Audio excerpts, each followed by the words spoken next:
नमस्कार साथियों, स्वागत है आपका अपने परिवार विजन क्लासेस में। दुआ है आप सब अच्छे होंगे, स्वस्थ होंगे। मैं आपका मित्र गोविंद कुमार खटीक। साथियों, हम क्लास 10th विज्ञान का दूसरा चैप्टर पढ़ रहे थे, अम्ल, क्षार एवं लवण। उसमें हमने 2 पार्ट कंप्लीट कर लिए हैं। आज अपना तीसरा पार्ट है।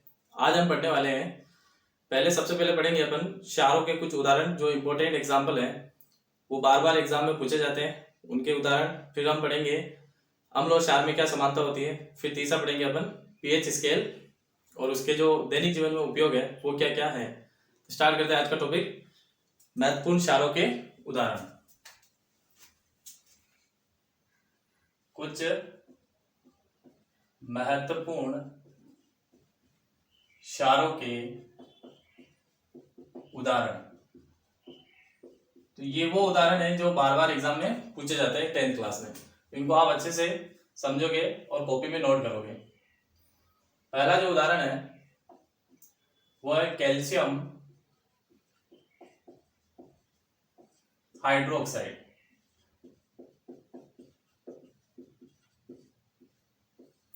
कैल्शियम हाइड्रोक्साइड का रासायनिक नाम है। रासायनिक सूत्र क्या होता है? CaOH whole twice. CaOH whole twice, ये इसका रासायनिक सूत्र, ये इसका रासायनिक नाम। और इसका जो सामान्य नाम होता है कैल्शियम हाइड्रोक्साइड का, इसको हम बिना बुझा चूना बोलते हैं। बुझा हुआ चूना। क्या बोलते हैं इसको? बुझा हुआ चूना। इसका एक और नाम है चूने का पानी। चूने का पानी, ये इसके 2 सामान्य नाम है। आप इसको याद रखोगे। ये बनता कैसे है? जब हम कैल्शियम ऑक्साइड उसके अंदर पानी मिलाएंगे, कैल्शियम ऑक्साइड में जब पानी मिलाएंगे तो क्या मिलेगा हमें? कैल्शियम हाइड्रोक्साइड मिलेगा। ये जो कैल्शियम ऑक्साइड है, आप इसे जानते होंगे, ये क्या है? बिना बुझा चूना। ये क्या है? बिना बुझा चूना। यदि हम इसमें पानी मिला देंगे तो क्या बन जाएगा? कैल्शियम हाइड्रोक्साइड बन जाएगा। इसके क्या क्या उपयोग है? पहला जो उपयोग है, दीवारों पर सफेदी करने में इसको उपयोग में लेते हैं अपन। दीवारों पर सफेदी करने में। दूसरा इसका उपयोग है, जब मिट्टी की जो उपजाऊ मिट्टी होती है उसकी जो अम्लीयता होती है, जब अम्लीयता बढ़ जाती है मिट्टी की, तो उसको कम करने के लिए हम कौन सा क्षार मिलाते हैं? Calcium hydroxide. तो मिट्टी की अम्लीयता को दूर करने में किसका उपयोग करते हैं अपन? Calcium hydroxide. ये क्या है? क्षार। इस क्षार का जब अम्लीय प्रकृति बढ़ती है तो किसको मिलाते हैं अपन? क्षार को मिला देते हैं, जिससे क्या होता है? वापस जो मिट्टी है वो वापस क्या हो जाएगी? उदासीन हो जाएगी। अगला इसका उपयोग है, इसका जो उपयोग है कैल्शियम हाइड्रोक्साइड का, इसको हम ब्लीचिंग पाउडर बनाने में काम में लेते हैं। ब्लीचिंग पाउडर बनाने में, जो सूती के कपड़े होते हैं उनको साफ करने के लिए हम किसका इस्तेमाल करते हैं? ब्लीचिंग पाउडर का। अभी बनता कैसे है? कैल्शियम हाइड्रोक्साइड जो है उसके अंदर क्लोरीन गैस मिलाई जाती है। कौन सी गैस मिलाई जाती है? Chlorine gas. तो एक रासायनिक सूत्र मिलता है हमें, कैल्शियम ऑक्सीक्लोराइड, और साथ में क्या मिलता है? पानी। ये जो कैल्शियम ऑक्सीक्लोराइड है इसे हम ब्लीचिंग पाउडर बोलते हैं, और ये बनता किससे है? कैल्शियम हाइड्रोक्साइड से। तो ये पहले कैल्शियम हाइड्रोक्साइड के कंप्लीट उपयोग और उसके सामान्य नाम। और एक चीज और, इस कैल्शियम ऑक्साइड की जो पीएच होती है वो होती है 11। तो आपको एग्जाम में पूछ ले कि बताओ चूने के पानी की पीएच बताओ, तो कितनी बताओगे आप? 11। ये सारी इंपॉर्टेंट बातें मैंने यहाँ नोट कर दी है, आप भी इसको एक बार नोट कर ले, फिर हम आगे बढ़ते हैं। तो पहला कंप्लीट हो गया। अब दूसरा, कैल्शियम हाइड्रोक्साइड के बाद में मैग्नीशियम हाइड्रोक्साइड। तो यहां पर चेंज कर देंगे अपन। सेकंड कौन सा अपना? Magnesium hydroxide.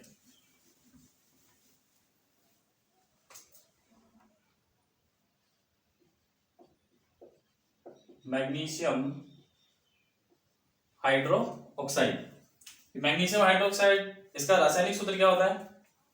MgO OH whole twice, MgOH whole type. इसकी जो पीएच होती है वो होती है 10। इसकी पीएच याद रखोगे, मैग्नीशियम हाइड्रोक्साइड की पीएच कितनी होती है 10। इसका जो सामान्य नाम है वो क्या है, milk of magnesia, milk of magnesia बोलते हैं इसे। और काम कहाँ आता है ये, तो पेट की जो अम्लीयता होती है, पेट की अम्लीयता, पेट की अम्लीयता या पेट की जलन, पेट की जलन को कम करने में, पेट की जलन को कम करने में हम किसका यूज करते हैं, मैग्नीशियम हाइड्रोक्साइड का। जब कभी हमें अपने आमाशय में जलन उत्पन्न होती है, अपने पेट में जलन उत्पन्न होती है, तो हम किसका इस्तेमाल करते हैं, इनो का। और इनो में एक क्षार होता है जिसका नाम क्या है, मैग्नीशियम हाइड्रोक्साइड। इसका दूसरा नाम, सामान्य नाम क्या है, मिल्क ऑफ मैग्नीशिया। तो ये पेट की जलन को दूर करने में हम किसका इस्तेमाल करते हैं, इनो का। इनो के अंदर क्या होता है, क्षार। कौन सा क्षार, मैग्नीशियम हाइड्रोक्साइड। इसका फॉर्मूला क्या है, MgOH होल ट्वाइस, पीएच कितनी है 10। पेट की अम्लता या पेट की जलन को कम करता है। पेट में कौन सा अम्ल होता है, हाइड्रोक्लोरिक अम्ल, ये बात आप याद रखोगे। उसको, उसकी जलन, जब हम भोजन करते हैं तो हाइड्रोक्लोरिक अम्ल की पेट में ज्यादा स्त्रावण होने से अपने पेट के अंदर क्या होती है, जलन उत्पन्न होती है, जिसकी वजह से हम क्या करते हैं, फिर इनो का सेवन करते हैं।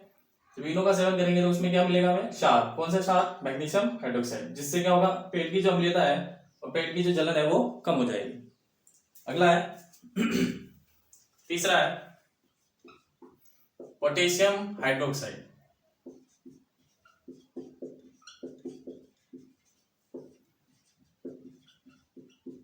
पोटेशियम हाइड्रो ऑक्साइड, इसका रासायनिक सूत्र क्या है, KOH, और रासायनिक नाम क्या है, पोटेशियम हाइड्रोक्साइड। इसको सामान्य नाम कैसे पुकारते हैं, इसको बोलते हैं कास्टिक पोटास। क्या बोलते हैं, कास्टिक पोटास, इसका ये सामान्य नाम है। ये मुलायम जो साबुन बनते हैं उसमें इसका यूज करते हैं। तो मुलायम साबुन बनाने में इसका उपयोग करते हैं। मुलायम साबुन बनाने में पोटेशियम हाइड्रोक्साइड का इस्तेमाल करते हैं। इसका एक और नाम क्या है, कास्टिक पोटास, ये आप याद रखोगे। उसके बाद ये जो मुलायम साबुन बनता है ये कहां पर काम करता है, ये साधारण जल में काम करेगा। कहां पर वर्क करेगा इसका, साधारण जल। साधारण जल का फॉर्मूला क्या है, H2O। एक होता है कठोर जल जिसका फॉर्मूला होता है D2O, तो उसके लिए अलग साबुन होता है। और मुलायम साबुन जो हम नहाते हैं, नहाने वाला साबुन, मुलायम साबुन का मतलब नहाने वाला साबुन, ठीक है। तो पोटेशियम हाइड्रोक्साइड को कास्टिक पोटास कहते हैं। इसका रासायनिक सूत्र क्या है, KOH, रासायनिक नाम पोटेशियम हाइड्रोक्साइड, सामान्य नाम कास्टिक पोटास। मुलायम साबुन बनाने में इसका इस्तेमाल होता है, साधारण जल में ये वर्क करता है, नहाने के काम आता है। उसके बाद अगला इसको मिटा दूं मैं, एक बार इसको नोट कर ले, फिर अगला चौथा पढ़ते हैं अपन।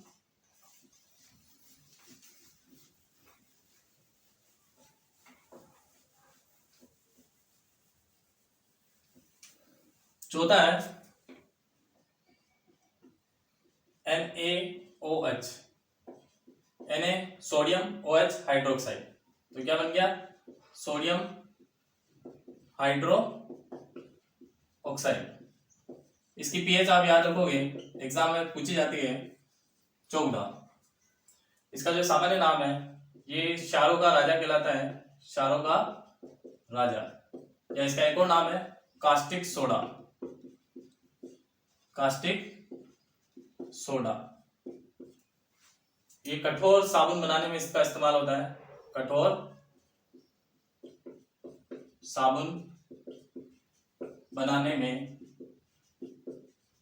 किसका उपयोग होता है, सोडियम हाइड्रोक्साइड का। तो सोडियम हाइड्रोक्साइड का रासायनिक नाम क्या है, रासायनिक सूत्र क्या है, NaOH। इसका रासायनिक नाम सोडियम हाइड्रोक्साइड, इसका सामान्य नाम क्या है, कास्टिक सोडा, और इसे हम क्षारों का राजा भी बोलते हैं। इसकी पीएच कितनी है, 14। और इसका इस्तेमाल क्या होता है, कठोर साबुन बनाने में। कठोर साबुन क्या करता है, जल की कठोरता को दूर करता है। कौन से जल की, जो खारा पानी होता है, खारा पानी को हम क्या बोलते हैं, भारी जल, भारी जल। इसका फॉर्मूला है D2O। क्या फॉर्मूला है भारी जल का, D2O। ये बात है। तो ये चार जो महत्वपूर्ण जो क्षार थे वो हमने डिस्कस किए हैं। अब हम स्टार्ट करते हैं अगला पॉइंट। अगला है अपना अम्ल व क्षार में समानता। तो अम्ल और क्षार में क्या समानताएं होती है, इन चारों को आप अच्छे से पढ़ लेना, ये बार बार एग्जाम में पूछे जाते हैं। अपनी एक कॉपी बनाओ अच्छी सी साइंस की, उसमें सारे नोट्स लिखो और बार बार रिवाइज करो। आप साइंस में बहुत ही मजबूत पकड़ बना लेंगे। अगला स्टार्ट करते हैं अपन। अगला टॉपिक अम्ल व क्षार में समानता। अम्ल व क्षार में समानता। तो अम्ल व क्षार में क्या क्या समान होता है, पहले अम्ल के बारे में बात करते हैं, फिर उसके बाद क्षार के बाद। अम्ल क्या होते हैं, अम्ल H+ आयंस देते हैं, जबकि क्षार OH- आयंस देते हैं जलीय विज्ञान में। ये जो H+ आयंस है, H+ आयन की वजह से अम्ल अम्लीय प्रकृति के होते हैं, अम्लीय प्रकृति के होते हैं। ये बात आप याद रखोगे कि जो अम्ल होते हैं उनके अंदर कौन सा आयन होता है, H+ आयन।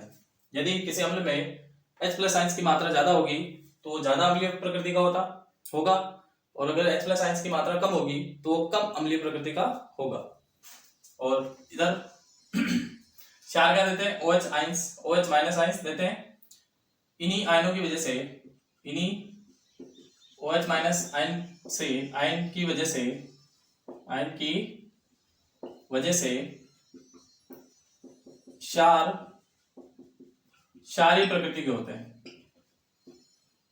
क्षारीय प्रकृति के होते हैं। इसे आप याद रखोगे। क्षार जो होते हैं वो जलीय विलयन में OH- आयंस देते हैं।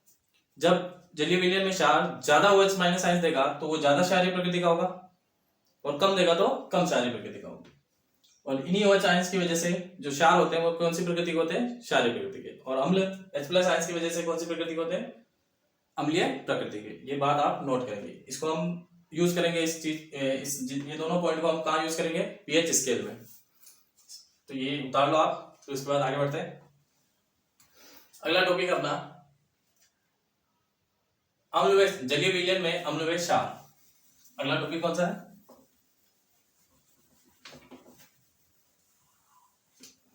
जलीय विलयन में जलीय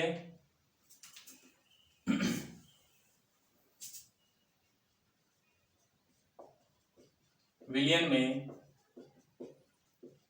अम्ल व क्षार। तो जलीय विलयन में अम्ल और क्षार के जो H+ आयंस और OH- आयंस होते हैं वो किस तरीके से उपस्थित होते हैं वो हम देखने वाले हैं। तो अम्ल में सबसे पहले अम्ल में देखते हैं। जलीय विलयन में H+ आयंस जो होते हैं वो मुक्त अवस्था में नहीं होते हैं। मुक्त अवस्था या स्वतंत्र रूप से मुक्त अवस्था में नहीं होते हैं, ये हमेशा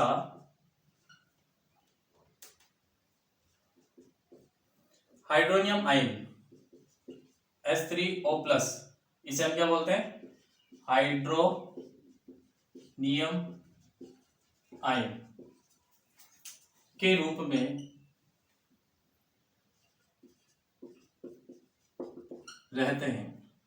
में रहते हैं। ये पॉइंट आप नोट करोगे कि जो जलीय विलयन में H+ आयंस होते हैं वो मुक्त अवस्था में नहीं होते हैं, ये हमेशा हाइड्रोनियम आयन के रूप में हमें मिलेंगे। कैसे, इसको हम समझते हैं एग्जांपल से। जैसे हमने HCl को किस में डाला, पानी में। तो जब HCl पानी में जाएगा तो एक तो बनेगा H+ आइंस और एक बनेगा Cl- आयन। लेकिन ये जो H+ आइंस है वो जलीय विलयन में मुक्त अवस्था में नहीं रह सकता। तो ये किस फॉर्म में रहता है, हाइड्रोनियम आयन के रूप में रहता है। ये हमें H+ नहीं दिखेगा, ये क्या दिखेगा, H3O+ के रूप में हमें दिखाई देगा। ऐसा क्यों है, ऐसा इसलिए है कि ये जो H+ आइंस जलीय विलयन में था वो जल के अणु से क्या कर लेता है, अभिक्रिया कर लेता है, जल के अणु से अभिक्रिया कर लेता है। अब देखो यहाँ पर हाइड्रोजन कितने हो गए, 2, ये 1, ये कितना हो गया 3, और ये जो प्लस है ये वो एक ऑक्सीजन और ये प्लस ऊपर, इसे क्या बोलते हैं अपन, हाइड्रोनियम आयन। तो ये बात आप याद रखोगे कि जलीय विलयन में H+ आयन जो मुक्त होते हैं वो स्वतंत्र रूप में नहीं रहते हैं। वो कौन से रूप में रहते हैं, वो हाइड्रोनियम आयन के फॉर्म में रहते हैं। क्यों, क्योंकि जलीय विलयन में जो H+ आयंस होते हैं वो जल के अणु से अभिक्रिया करके क्या बना लेते हैं, H3O+। इसको हम क्या बोलते हैं, हाइड्रोनियम आयन। ठीक है, अब बात करते हैं क्षार की। क्षार क्या होते हैं, ये हमेशा OH- आइंस देते हैं।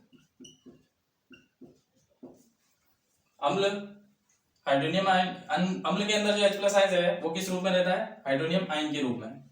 लेकिन क्षार में ये किस रूप में रहते हैं, OH- आयंस इसी रूप में रहते हैं। जैसे एग्जांपल से समझते हैं अपन, जैसे है सोडियम हाइड्रोक्साइड। तो जब इसको पानी में मिलाएंगे, पानी मतलब H2O, जब इसको पानी में मिलाएंगे तो एक तो सोडियम अलग होगा, सोडियम की संयोजकता 1 होती है तो +1। धातु हमेशा धनायन बनाते हैं, इसीलिए धातु हमेशा धनायन बनाते हैं, इसकी संयोजकता 1 होती है सोडियम की, इसीलिए क्या हो गया +1। और ये क्या है, OH हाइड्रोक्साइड, OH- बनेगा, तो ये इसी रूप में रहेगा। उसके बाद जैसे एक और एग्जांपल देखते हैं, मैग्नीशियम हाइड्रोक्साइड। तो ये जब इसको पानी में मिलाएंगे तो मैग्नीशियम धातु है तो क्या बनाएगा, धनायन, और इसकी संयोजकता कितनी होती है, 2। तो ये क्या बनाएगा, Mg+2। उसके बाद OH को किस फॉर्म में लिखते हैं, OH-। और ये 2 है, यहाँ पर कितने OH, 2 है, तो यहाँ पर भी कितने लगा दो, 2 लगा दो। ये अभिक्रिया क्या होगी, संतुलित। ये जो क्षार है वो जलीय विलयन में हमेशा OH- आयन देंगे, इस रूप में ही रहेंगे। लेकिन अम्ल में जो H+ आयंस है वो किस रूप में रहेंगे, हाइड्रोनियम आयन के रूप में रहेंगे। ये बात आप नोट करोगे। इसके बाद आगे बढ़ते हैं। अब हम समझते हैं पीएच स्केल। बेटा इसको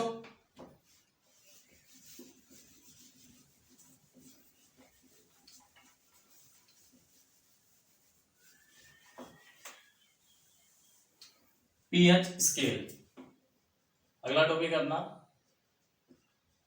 पीएच स्केल। इसे हम यूनिवर्सल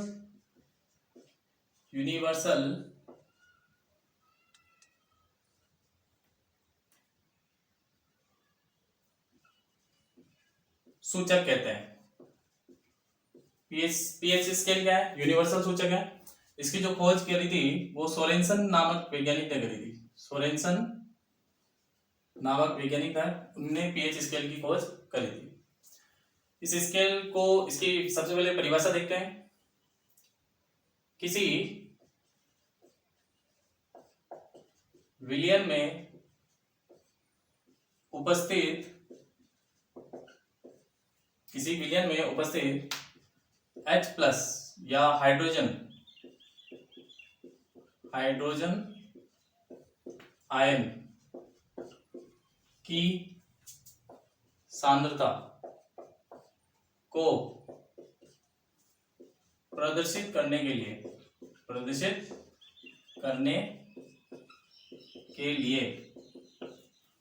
एक स्केल बनाई गई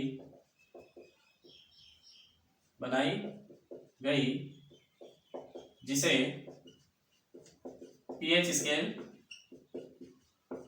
कहते हैं।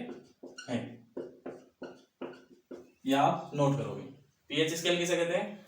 किसी भी विलयन में हाइड्रोजन आयन मतलब H+ आयन की सांद्रता कितनी है उसको प्रदर्शित करने के लिए एक स्केल का निर्माण किया गया है। उस स्केल को हम क्या कहते हैं? पीएच स्केल कहते हैं।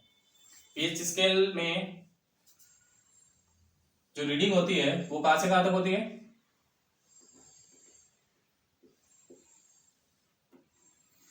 वो होती है 0 से 14।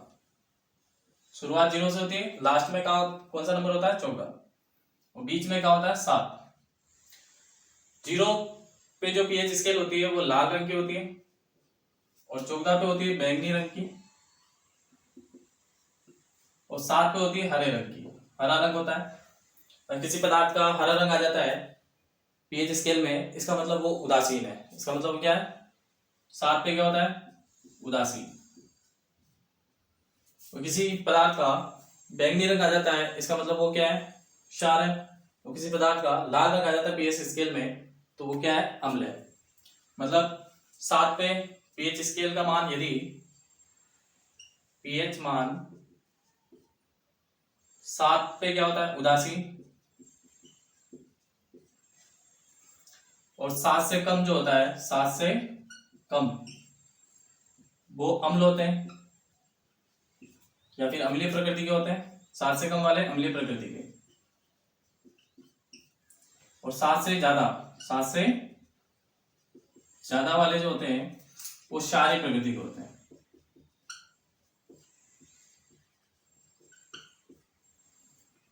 कैसे? यदि किसी पदार्थ का मान 7 है तो उदासीन है, 7 से कम यानी 7 से पहले तो वो अम्लीय प्रकृति का है, और 7 से ऊपर यानी कि 7 से 14 तक, 7 से ज्यादा वो कौन होगा? क्षारीय प्रकृति का होगा। अब यहां पर एक चीज और, यदि हम 0 से 14 की तरफ बढ़ते हैं, 14 की तरफ बढ़ते हैं, तो H+ आयन की जो सांद्रता है, ये वाली जो सांद्रता है H+ आयन की सांद्रता, वो बढ़ती है। क्या होती है?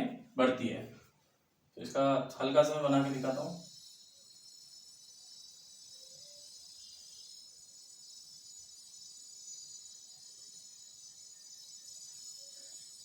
धीरे धीरे इस तरफ आओगे,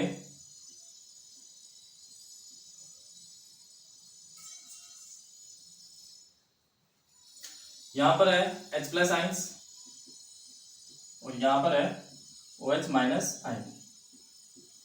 तो जैसे जैसे इधर चल रहे हैं,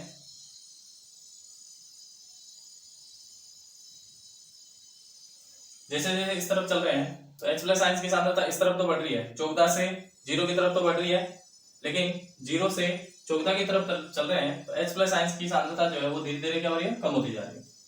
तो यहाँ पर लिखा है 0 से 14 की तरफ H+ आयंस की सांद्रता बढ़ती है, लेकिन 14 से 0 की तरफ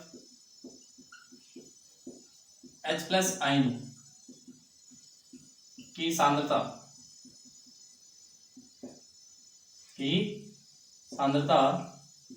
कम होती है या घटती है। ठीक है, यानी कि हम यदि 7 से 0 की तरफ चले तो अम्लीय प्रकृति बढ़ती है। कौन सी प्रकृति बढ़ती है? अम्लीय प्रकृति बढ़ती है। और अगर हम 7 से 14 की तरफ चले तो कौन सी प्रकृति बढ़ती है? क्षारीय प्रकृति बढ़ती है। इसको ऐसे भी नोट कर सकते हैं कि जब अम्लीय प्रकृति बढ़ रही है, इसका मतलब किसकी सांद्रता बढ़ रही है? OH+ आयंस की सांद्रता बढ़ रही है। इस तरफ 7 से 0 की तरफ चलने पर OH+ आयंस की सांद्रता बढ़ रही है, लेकिन हम 7 से 14 की तरफ बढ़ रहे हैं तो कौन से आयंस की सांद्रता बढ़ रही है? OH- आयन की सांद्रता जो है वो 7 से 14 की तरफ जाने पर OH- आयंस की सांद्रता बढ़ रही है। तो इस पूरे पीएच स्केल को आप समझेंगे। वापस रिपीट कर देता हूं एक बार।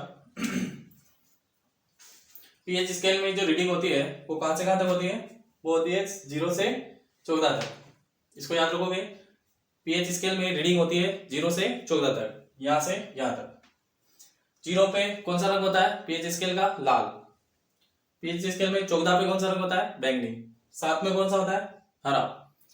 7 से जब 0 की तरफ बढ़ेंगे तो अम्लीय प्रकृति बढ़ती है। अम्लीय प्रकृति बढ़ने का मतलब H+ आयंस की सांद्रता बढ़ रही है। जब H+ आयंस की सांद्रता बढ़ रही है इसका मतलब वो क्या होगा? प्रबल अम्ल। जो 0 के पास होगा, जो अम्ल 0 के पास होगा इसका मतलब वो प्रबल अम्ल होगा, और जो 7 की तरफ होगा वो क्या होगा? दुर्बल अम्ल। आगे 7 से 14 की तरफ अगर हम बढ़े तो क्षारीय प्रकृति बढ़ती है। क्षारीय प्रकृति में कौन से आयन होते हैं? OH- आयंस होते हैं। यानी कि OH- आयंस की प्रकृति 7 से 14 की तरफ बढ़ने पर बढ़ती है। इसका मतलब क्या हुआ कि जब हम 14 के आसपास होंगे तो वो प्रबल क्षार कहलाएंगे, और 7 के आसपास होंगे तो वो दुर्बल क्षार कहलाएंगे। तो ये पूरी जो स्केल है वो मैंने समझा दी है, आप इसको अच्छे से नोट करें, फिर हम आगे बढ़ते हैं।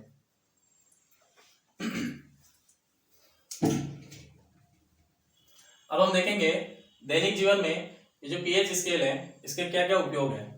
तो बेटा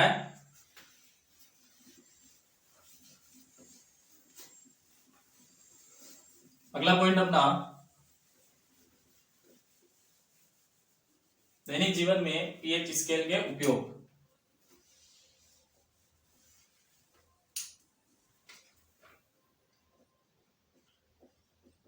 दैनिक जीवन में पीएच स्केल के उपयोग क्या क्या है वो हम समझते हैं। पहला जो उपयोग है ये इंपॉर्टेंट है, बार बार एग्जाम में पूछे जाते हैं, इनको आप नोट करोगे। पहला उपयोग है हमारा शरीर 7 से 7.8 पीएच मान पर कार्य करता है।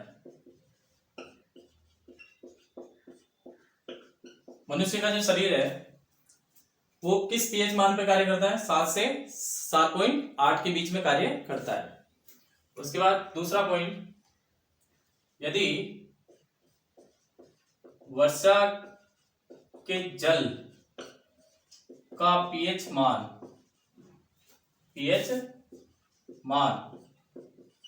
5.6 से कम हो, 6 से कम हो तो उसे अम्लीय वर्षा कहते हैं। कौन सी वर्षा?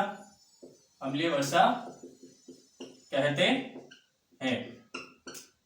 या आप नोट करोगे, जब बारिश हो रही है और उस बारिश के पानी का जो पीएच मान है यदि 5.6 से कम है तो इसका मतलब वो क्या है? अम्लीय वर्षा कहलाएगी। और इसी वजह से जो ताजमहल है वो कौन से रंग का हो रहा है? पीले रंग का।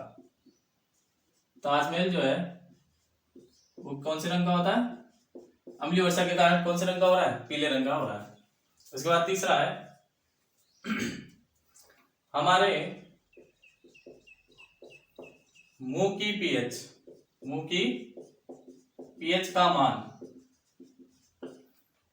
5.5 से कम हो, 5.5 से कम हो तो दंत से प्रारंभ हो जाता है।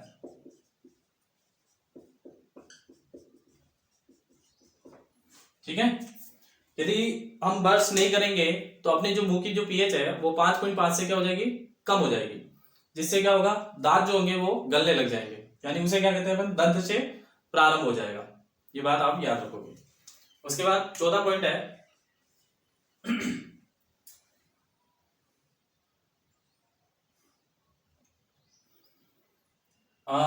ज्यादातर जो पौधे होते हैं,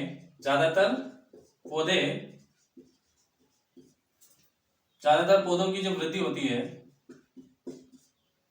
वो 5 से 8 पीएच मान के मध्य होती है। ये बात आप याद रखोगे। उसके बाद पांचवा पॉइंट है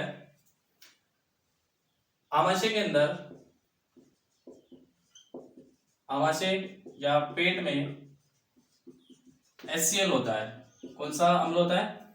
HCl। HCl का रासायनिक नाम क्या है? हाइड्रोक्लोरिक अम्ल। जब हम भोजन करते हैं तो अपने भोजन जो है चबाने के बाद सबसे पहले किसमें जाता है? आमाशय के अंदर। ये जो आमाशय है उस पहले से किसको रिलीज करता है? हाइड्रोक्लोरिक अम्ल को। ये जो हाइड्रोक्लोरिक अम्ल है ये अपने भोजन को बारीक बारीक टुकड़ों में डिवाइड कर देता है। इसकी जो पीएच होती है वो होती है 1 से 1.5 के मध्य। 1 से 1.5 के मध्य। उसके बाद छठा जो है कुछ जानवर अपनी आत्मरक्षा के लिए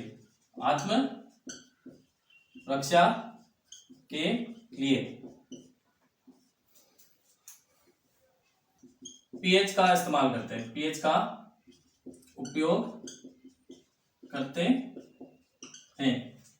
एग्जाम्पल समझते हैं। कुछ जानवर अपनी रक्षा के लिए पीएच का उपयोग करते हैं। एग्जाम्पल देखो, जैसे मधुमक्खी जब डंक मारती है,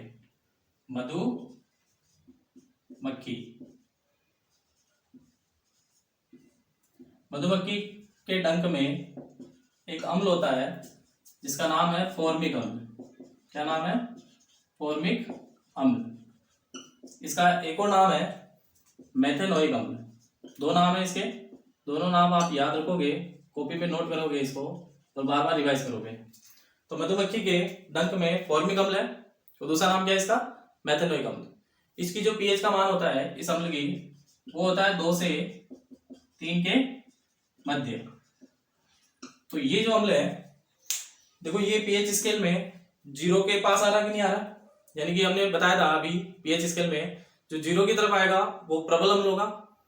तो प्रबल अम्ल में प्रबल होने की वजह से इसके जब भी मधुमक्खी में डंक मारेगी तो हमें क्या होगा? जलन होगी शरीर में और अपने शरीर में क्या हो जाएगी? सूजन हो जाएगी। तो याद रखोगे मधुमक्खी के डंक में फॉर्मिक अम्ल और दूसरा नाम क्या है? मेथेनोइक अम्ल। तो पीएच कितनी होगी? इसके पीएच कितना है? 2 से 3 के मध्य। ये सारे पॉइंट क्या है? ये दैनिक जीवन में पीएच स्केल के क्या क्या उपयोग है ये हमने नोट कर लिए। इन उपयोग में से कोई ना कोई आपके एग्जाम में आपको जरूर मिलेंगे, तो इसको अच्छे से नोट करें और रिवाइज करें। इसके बाद एक टेबल बनाते हैं जिसमें किसकी पीएच कितनी होती है, कौन से पदार्थ की पीएच कितनी होती है वो हम देखने वाले हैं। तो पहले इसको उतार ले एक बार अच्छे से, फिर इसके बाद एक टेबल बनाते हैं अपन। मिटाए इसको।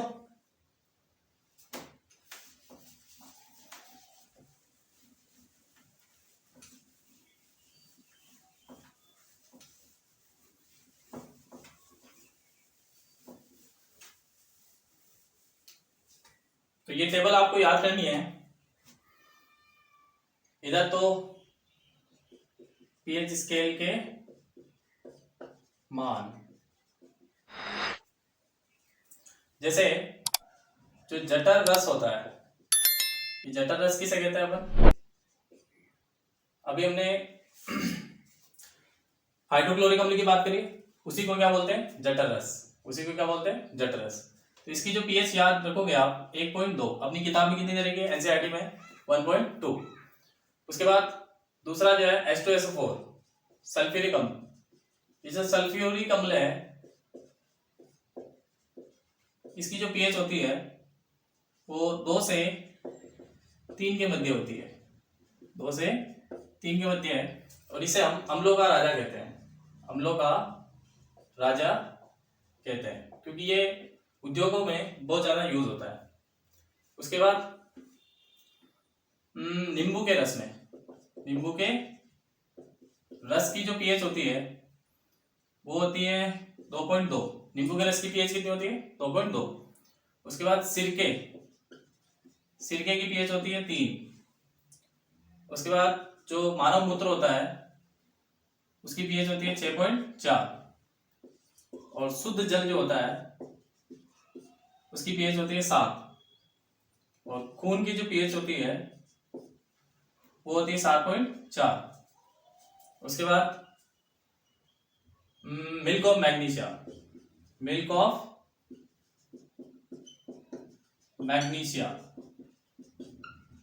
इसका फॉर्मूला मैंने बताया था MgOH होल ट्वाइस।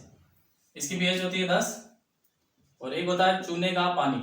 चूने का पानी, चूने का पानी का फॉर्मूला CaOH होल ट्वाइस। चूने का पानी की पीएच कितनी होती है 11। और एक होता है last sodium, sodium NaOH, caustic soda बोलते हैं इसको,